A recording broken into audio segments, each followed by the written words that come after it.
Elevo os olhos para os montes, de onde me virá o meu socorro? O meu socorro vem do meu Deus, que criou os céus e a terra. Muito bom dia para você. Com essas palavras bíblicas nós começamos mais um dia, pedindo a bênção de Deus sobre cada um de nós, tendo a certeza que aqueles que logo nas primeiras horas abrem o seu coração para buscar o Criador, recebem uma bênção do Senhor de uma forma sem medida e grandiosa. É por isso que a cada manhã, logo às 6 horas, logo nas primeiras horas, nós nos curvamos diante dele, reconhecendo a sua soberania, reconhecendo que ele é exclusivo em nossa vida e clamamos pela bênção do Eterno sobre cada um de nós. O meu pedido a Deus nesse momento é que as mãos dele estejam estendidas sobre você. Se porventura nessa manhã algum problema, alguma dificuldade atormenta a tua vida, coloca nas mãos desse Criador. Se porventura sabe que irá passar por alguma dificuldade, clama pela companhia dele nesse dia de 24 horas e tenha certeza da bênção e da presença dele ao seu lado. Quero deixar também com você nessa manhã uma parte da palavra de Deus do livro de Salmo, capítulo 116, o verso 9, onde a Bíblia diz o seguinte: Andarei na presença do Senhor, na terra dos viventes. Salmo 116, o verso 9, é a nossa maior responsabilidade. É nessa terra andarmos na presença do Senhor. Os olhos do nosso Deus estão sob a face dessa terra em busca dos justos, daqueles que amam a sua palavra, daqueles que vivem em conformidade com as suas verdades. E é por isso que nós queremos andar nessa terra na presença do nosso Deus. É por isso que pela manhã nos levantamos clamando por Ele e pela bênção dele sobre a nossa vida. Cada manhã nesse canal nós estudamos um capítulo da palavra do Senhor. E nessa manhã nós iremos abrir a Bíblia no livro de 2 Reis, capítulo 24, verso 1. Nos dias de Joaquim, subiu Nabucodonosor, rei da Babilônia, contra ele, e ele, por 3 anos, ficou seu servo, então se rebelou contra ele. Todas as decisões que nós tomamos nessa vida, nós deveríamos tomar em conformidade com a palavra do Senhor, em harmonia com a vontade do nosso Deus. Todas as decisões que nós tomamos nessa terra, sem estar em harmonia com a palavra de Deus ou em harmonia com a vontade do nosso Deus, nós pagamos um alto preço. Ezequias tinha tomado uma decisão precipitada. Deus tinha realizado um milagre na sua vida. A sombra tinha retrocedido 10 graus. Os reis poderosos tinham ido a Jerusalém para saber da proeza e do milagre que Deus tinha realizado em favor do rei Ezequias. Mas em vez do rei Ezequias ter apresentado a Deus, Ezequias mostrou para o rei de Babilônia todo o ouro, toda a prata, toda a sua riqueza e tudo aquilo que Deus tinha lhe abençoado de uma forma grandiosa. Nabucodonosor agora estava de volta a Jerusalém, não para fazer uma visita cordial a Ezequias, mas o objetivo agora era para tomar, era para roubar, era para destruir e levar para a Babilônia todo o ouro, toda a riqueza que um dia no passado ele tinha visto no palácio do rei Ezequias. Nabucodonosor foi o imperador que criou um novo império babilônico. Ele é o governante que mais tempo se manteve no poder daquele período. Ele derrotou Faraó Neco na Síria, na Batalha de Carquemes, no ano 605 a.C. Joaquim se tornou seu vassalo, pagava altos impostos a Nabucodonosor. A conversão de Nabucodonosor nós encontramos lá no livro de Daniel. De acordo com as informações que nós encontramos no livro de Daniel, capítulo 1, verso 1, foi no 3º ano do rei Joaquim que Nabucodonosor atacou e invadiu Jerusalém. E ele levou com eles alguns jovens hebreus, Daniel e os seus 3 amigos. 3 anos depois, parece que Joaquim se filiou mais uma vez ao Egito. A intenção de se filiar ao Egito era porque o Egito muitas vezes vencia as batalhas contra Nabucodonosor. Embora entendamos que muitas vezes Joaquim tentava se rebelar contra a Babilônia, mas não tinha uma visão política, porque todas as vezes que os babilônicos sofriam perdas de soldados ou cidades, rapidamente eles se refaziam e continuavam a controlar toda a região. No ano 601, mais uma vez, Nabucodonosor marchou contra o egípcio, mas encontrou forte resistência e não conseguiu vencer. Este fato deve ter estimulado o rei Joaquim a resistir aos babilônicos, mas estava contrário às orientações do profeta Jeremias. A reação de Babilônia contra a rebelião de Joaquim foi rapidamente respondida. Possivelmente, os soldados que estavam na Síria, junto com outros vassalos, foram enviados para esmagar a rebelião na Judéia. Segundo Reis, capítulo 24, verso 3, a Bíblia diz o seguinte: com efeito, isso sucedeu a Judá por mandado do Senhor, que o removeu da sua presença por causa de todos os pecados cometidos por Manassés. O reino de Judá tinha chegado ao limite da graça do Senhor. Tinha chegado o momento em que agora eles teriam que pagar o alto preço por terem vivido uma vida em desobediência aos ensinamentos do Senhor.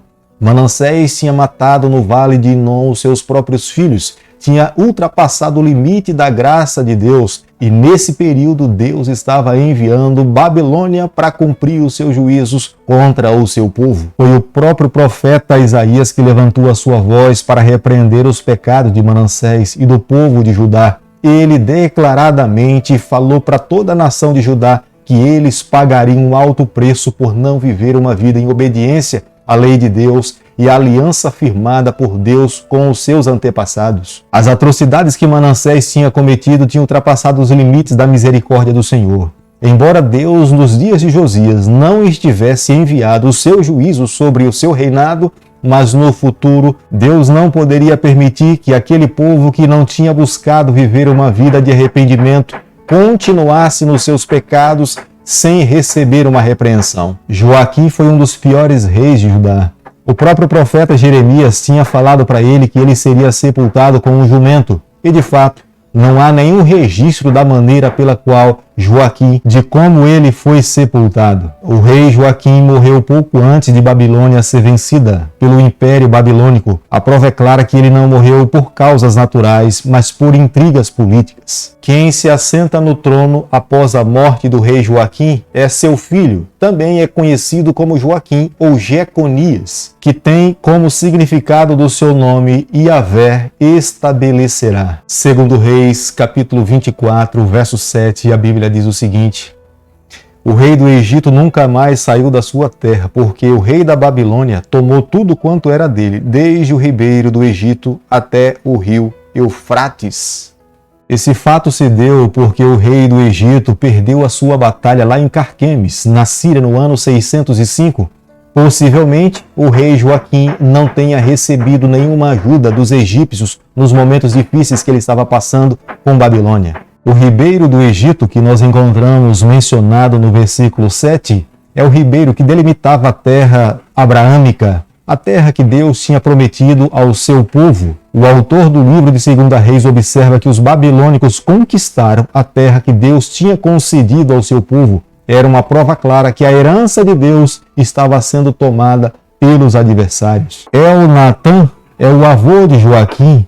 Ele foi um dos enviados ao Egito para que trouxesse de volta o profeta Urias. Ele também foi um dos príncipes que insistiu com Joaquim para que não queimasse o livro de Jeremias. É a razão pela qual hoje nós temos em nossas mãos o livro, a palavra de Deus, o livro de Jeremias. Segundo Reis, capítulo 24, verso 10, a Bíblia diz o seguinte: naquele tempo subiram os servos de Nabucodonosor, rei da Babilônia, a Jerusalém, e a cidade foi cercada mais uma vez. E este é o segundo cerco que Babilônica faz a Jerusalém.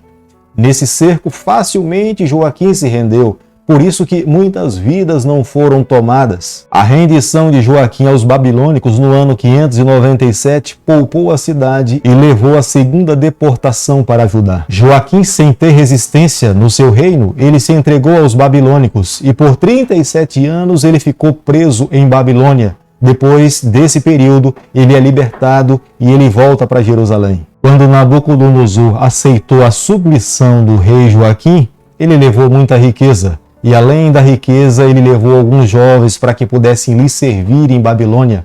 Isso se deu no ano 605. No 8º ano do reinado de Nabucodonosor, no ano 597 a.C., ele impõe um cativeiro muito mais rigoroso. Essa imposição não era com o objetivo de se enriquecer, mas havia uma preocupação por parte de Nabucodonosor que os hebreus formassem algum exército para que pudesse se rebelar. Mas Nabucodonosor desconhecia a coragem desse povo. No ano 587, 10 anos depois, ele toma uma terceira medida mais rigorosa, levando para a Babilônia toda a população, deixando apenas alguns camponeses para que pudesse cultivar a terra lá em Judá. Foi nessa invasão que Nabucodonosor levou todo o restante do ouro, da riqueza que ele tinha visto quando veio a Jerusalém. Da primeira invasão ele já tinha levado muita da riqueza que ele tinha visto dentro do templo. Mas na segunda vez ele leva todo o restante que da primeira vez ele não conseguiu levar. O profeta Isaías já tinha advertido ao rei Ezequias que quando o imperador de Babilônia veio a Jerusalém e viu toda a riqueza que estava dentro da casa de Ezequias, ele voltaria um dia para levar tudo o que ele tinha visto. Segundo Reis, capítulo 24, verso 14, a Bíblia diz o seguinte: transportou a toda Jerusalém, todos os príncipes, todos os homens valentes, todos os artífices e ferreiros, ao todo 10.000. Ninguém ficou, senão o povo pobre da terra. A política dos babilônicos era diferente da política dos assírios. Os assírios tentavam destruir e de uma forma cruel eles matavam todas as pessoas, soldados e crianças.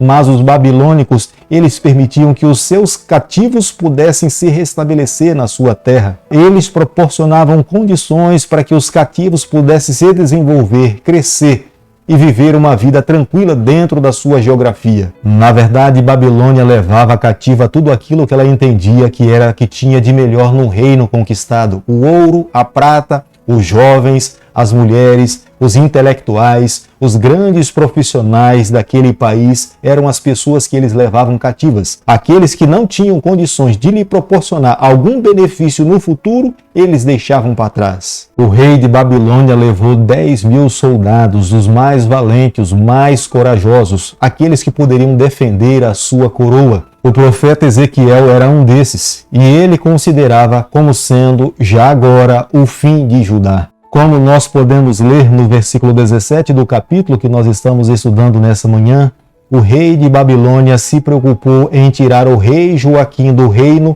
e colocar o seu tio, Matanias, no seu lugar, governando em Jerusalém.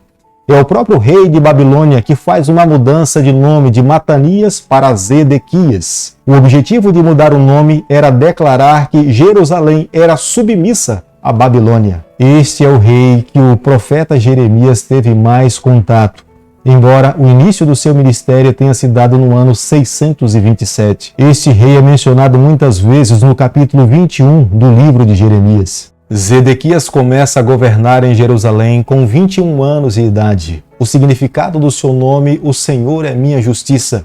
Possivelmente, esse nome tenha sido dado pelos seus pais, porque Nabucodonosor jamais teria dado esse nome a Zedequias. A Bíblia fala claramente que Zedequias fez o que era mal perante o Senhor. Ele se envolveu com idolatria, ele construiu postes e ídolos, não levou o povo a se reconciliar com o seu Deus, mas se voltou às mesmas práticas pagãs dos cananeus. Zedequias se recusou a prestar reverência à palavra de Deus e às orientações do profeta Jeremias. Zedequias tinha planos de se rebelar contra a Babilônia e se aliou a algumas nações da Síria. Isso trouxe sérias consequências para o povo de Deus em Judá e em Jerusalém. É o próprio Nabucodonosor em que se preocupa em vir a Judá e destruir por completo e tirar Zedequias do trono. No início do reinado do rei Ezequias havia uma expectativa que ele poderia conciliar e fazer com que aqueles que estavam no exílio lá em Babilônia pudessem voltar mais uma vez para Jerusalém. Mas, de fato, a sua liderança e a sua postura trouxe um fracasso geral para Jerusalém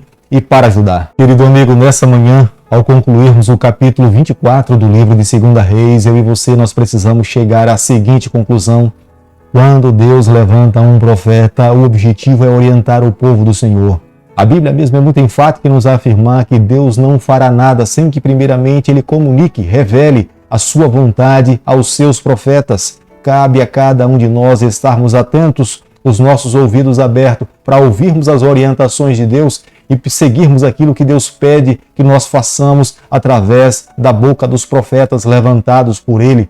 Por isso que o rei Ezequias não fez e foi o fracasso do seu governo. Aqueles que querem ter uma vida feliz precisam dar ouvido à palavra do Senhor. Quando nós não ouvimos a palavra de Deus, o futuro da nossa vida é lamentável, é tristeza, dor, choro e lamentação. A preocupação de Deus com o seu povo no passado não é diferente com a preocupação de Deus nos dias em que nós estamos vivendo. Da mesma forma como aquele povo viveu, não deu atenção à palavra do Senhor, é o que nós estamos vendo nos dias em que nós estamos vivendo. Há quantas pessoas que menosprezam o que Deus tem revelado, a maneira como Deus tem guiado o seu povo nos dias atuais. O que eu e você temos que fazer nesse momento é abrirmos o nosso coração, os nossos ouvidos, para ouvirmos a palavra do Senhor para os nossos dias. Se alguém faz parte do remanescente de Deus, mas não dá ouvido às palavras do Senhor, esse jamais irá alcançar a bênção de Deus. Para alcançarmos a bênção do Senhor, a vida eterna, é necessário permitirmos que o nosso coração seja pastoreado pela palavra do Senhor. Isso vai nos garantir a bênção e a presença de Deus sobre a nossa vida. Por isso que nessa manhã termino pedindo ao Senhor que derrame as suas bênçãos sem medida sobre cada um de nós e nós possamos a cada dia vivermos uma vida em fidelidade às orientações e à palavra do nosso Deus. Querido Pai, nas suas mãos nessa manhã nós nos colocamos, confessamos as nossas falhas, abrimos o nosso coração, nos toma nas tuas mãos, fica ao nosso lado, é o nosso pedido, é a nossa oração e nós fazemos em nome de Jesus. Que o Senhor te abençoe e te guarde. Ele faça resplandecer o teu rosto sobre você. Que Ele tenha misericórdia de você. E sobre você nessa manhã Ele levante o seu rosto e conceda a sua paz em nome de Jesus.